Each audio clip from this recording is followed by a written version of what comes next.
And didn't say today about those mysteriously deflated footballs. Joining me now is Bram Weinstein. He's the anchor for ESPN's Sports Center. Dante Stallworth, who went to Super Bowl 42 with the Patriots. Michael McCann, legal analyst for Sports Illustrated. And Pete Najarian, former linebacker and current CNBC Fast Money contributor, back with me here tonight. You were so good last night, we brought you back. You're such an expert. We're going to start with what Bill Belichick said this morning. He told us this morning. Take a listen. I've learned a lot more about this process in the last 3 days than I knew or had talked about it in the last 40 years that I've coached in this league. I had no knowledge of the various steps involved in the game balls. I have no explanation for what happened. I have nothing. I don't have an explanation. I have no explanation for what happened. I don't have an explanation for what happened. I don't have an explanation for what happened. I don't have an explanation for what happened. I've seen witnesses. I have no recollection. I mean, Pete, do you believe him? What do you think? Well, I have no way of explaining that whole thing. It was really interesting, wasn't it? I mean, but the denial process that was going on there, and I think that's what we expected. I think when we heard that they were going to have Belichick on, I didn't expect for him to say, "Hey, we were directly involved, and we're sorry about this." You think he has knowledge? I still stand by what I said last night, which is that I don't know that necessarily the head coach has knowledge. On the other hand, there's somebody else who spoke today as well that might have had some knowledge about it. We'll get to that in a moment. I think we know who you're talking about. And a lot of people are saying, no one that dreamy could be lying. Yeah, right? There's no way. There's no way. So, Dante, what's it like playing for Belichick and the Patriots? It's great. It was one of my greatest opportunities I've had to play in the NFL. Just being close with those guys and understanding what championship football is all about. I played for some really good organizations over the course of my career, but New England Patriots definitely at the top of that list. What type of coach is he? You know what? He actually has a sense of humor. I know a lot of people don't get that, but he does have a pretty good sense of humor. That clip you saw of him earlier today, that's vintage Bill Belichick.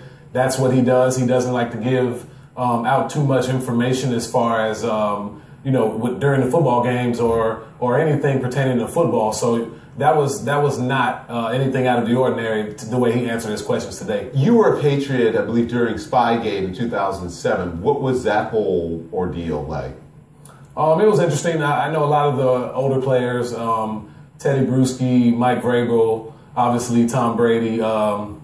Those guys were here, they were there in New England when they were winning all the Super Bowls. So a lot of that criticism fell back on those Super Bowl teams, and those guys felt like they were being slighted for all of the success they had had. So that really motivated us, and I think this is going to be the same situation you'll see here when those guys get down to Phoenix. They'll be super motivated to play in this game. Did you super motivated? So do you think that this experience is going to galvanize the team more than hurt anything?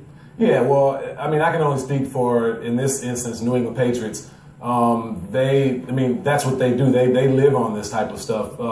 They're always able to turn aside distractions. You'll see what they did when the Aaron Hernandez situation came up, when Randy Moss came to the team, and there was a lot of controversy about how he would ruin the quote-unquote the Patriot way, and there was nothing. Same thing with Corey Dillon years before that. So if anybody can handle this, it is the Patriots. So, Michael, of course, neither Belichick nor Brady were under oath today at their press conferences. At his press conference later in the day when he was asked if he was a cheater, Tom Brady says, "I don't believe so."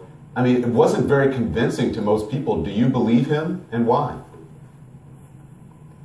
Well, Don, I'm not sure, to be honest. And I think at this point, the NFL hasn't yet made any kind of statement stating that the Patriots have done anything wrong. We've seen rumors that 11 of the 12 footballs may have been underinflated, but until there's really a finding of fact, until there's a finding of fault, it's difficult to say whether the Patriots did anything wrong and who on the Patriots may have made the mistake. So when Tom Brady said he doesn't think he's a cheater, to me, I'm not as critical of that statement, because I think he's saying, let's wait to see if somebody maybe else on the team did something wrong, and that there would be perhaps guilt by association for him. So I want to give him the benefit of the doubt. I know there are many saying that they don't believe him. I'm not a former quarterback, so I can't speak to what it means to be a quarterback in the huddle and whether or not a quarterback would detect that and then have a duty to report that the ball doesn't seem as heavy. To me, there are a lot of questions, and I think it's too early to pin the blame on anyone. But his reputation is very important to him.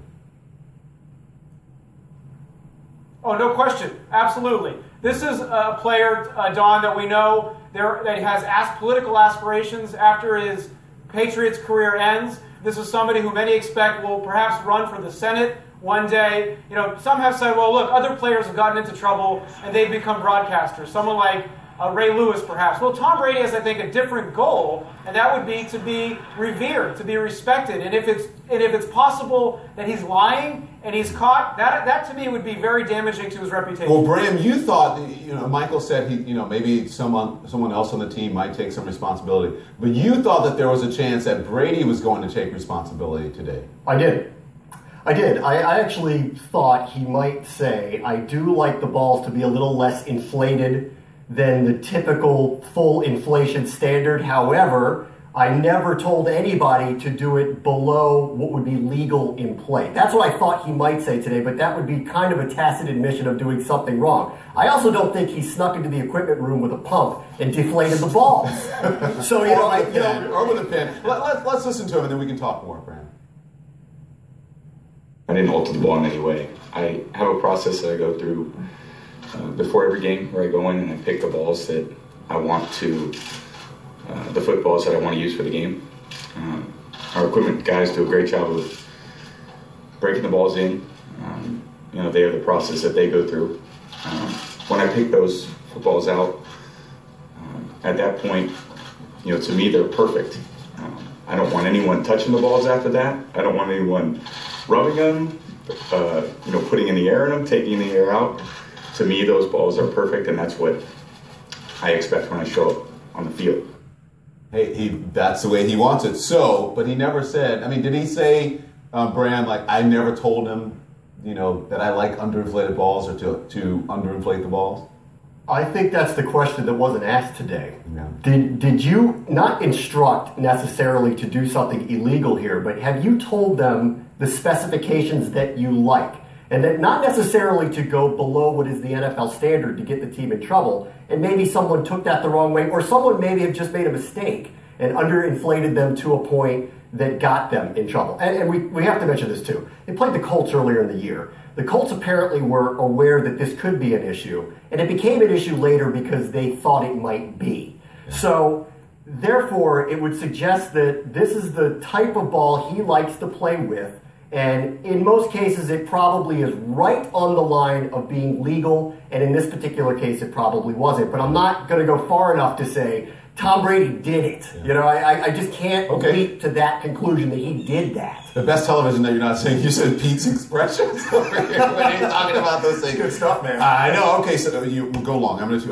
We've got two balls here. All right. One's normal size, inflated, right? The normal PSI, Legal. whatever it's supposed to be legal, and one is underinflated. I'm not going to tell you which one. Okay. And I'm going to catch So head it. over there. You're All going to catch him. And then you're going to catch. All right? All right. All right. Keep both of them. Catch both. All right, hold on. All right. So grab which one. Grab which one you think. Tell me which one you think no is doubt it's this under. one. Okay. Ball one.